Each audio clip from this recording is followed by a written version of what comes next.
Shalom, selamat pagi saudara-saudari terkasih dalam Kristus. Senang sekali bisa kembali menyapa Anda semua dalam program renungan kita hari ini. Tema renungan kita adalah iman yang tetap teguh sampai akhir. Kita sering mengawali tahun dengan semangat yang begitu besar, dengan resolusi-resolusi baru dan harapan yang meluap-luap. Namun, kita tahu bahwa tantangan sesungguhnya bukanlah bagaimana kita memulai, tetapi bagaimana kita bisa menjaga api iman itu tetap menyala dengan konsisten, teguh, hingga akhir tahun nanti. Sebelum kita melangkah lebih jauh, mari kita satukan hati dalam doa. Tuhan Yesus, kami datang di hadapan-Mu. Bukalah hati dan pikiran kami, ajari kami dan mampukan kami untuk tetap setia dan memiliki iman yang teguh sampai akhir. Di dalam nama Tuhan Yesus kami berdoa. Amin. Bacaan kita hari ini terambil dari kitab Ibrani, Pasal 10 ayat 23, yang berbunyi demikian. Marilah kita teguh berpegang pada pengakuan tentang pengharapan kita, sebab Ia, yang menjanjikannya, adalah setia. Saudara, ayat ini menjadi jangkar bagi kita. Firman Tuhan mengajak kita untuk berpegang teguh pada pengakuan iman kita. Apa dasarnya? Dasarnya bukanlah kekuatan kita, bukan kehebatan kita, melainkan karena Tuhan yang memberikan janji itu adalah setia. Kesetiaan Tuhan yang tak pernah berubah inilah yang menjadi fondasi kokoh bagi kita untuk dapat terus setia kepadanya, apapun yang terjadi. Secara teologis, ketekunan orang percaya sering disebut sebagai buah dari anugerah Allah. Artinya, kemampuan kita untuk bertahan dalam iman sampai akhir bukanlah hasil usaha kita semata, melainkan karena ada tangan anugerah Tuhan yang terus menopang dan memelihara iman kita. Ini adalah sebuah penghiburan yang luar biasa. Kita tidak berjuang sendirian. Tuhan sendiri yang bekerja di dalam kita. Bayangkan seorang pelari maraton. Kemenangannya tidak ditentukan oleh seberapa cepat ia berlari di kilometer pertama. Bukan, kemenangannya ditentukan oleh ketekunannya, oleh kemampuannya untuk terus melangkah.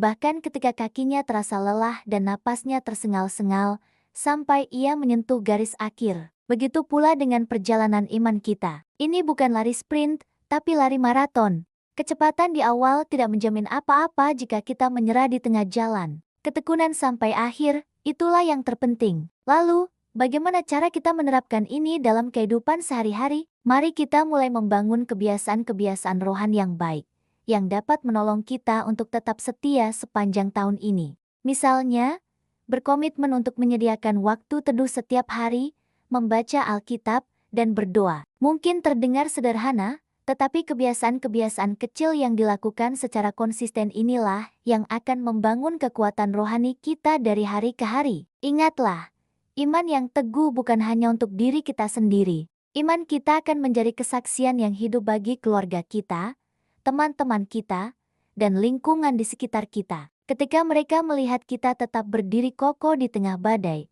tetap bersukacita dalam kesesakan, itu akan menjadi kesaksian yang lebih kuat dari kata-kata apapun. Lihatlah teladan Rasul Paulus. Di akhir hidupnya, ia bisa dengan penuh keyakinan berkata, "Aku telah mengakhiri pertandingan yang baik.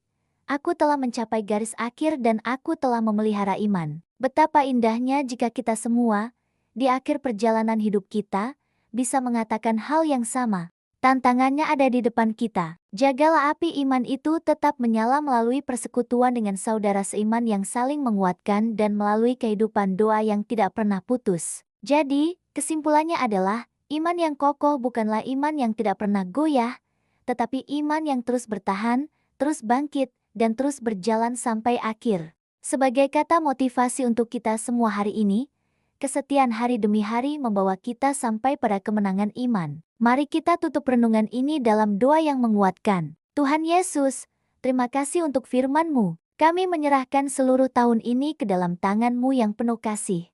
Teguhkanlah iman kami, ya Tuhan, agar kami mampu dan setia berjalan bersama-Mu, tidak hanya di awal, tetapi sampai akhir. Di dalam nama Tuhan Yesus, kami bersyukur dan berdoa. Amin. Saudara-saudari, terimalah berkat Tuhan.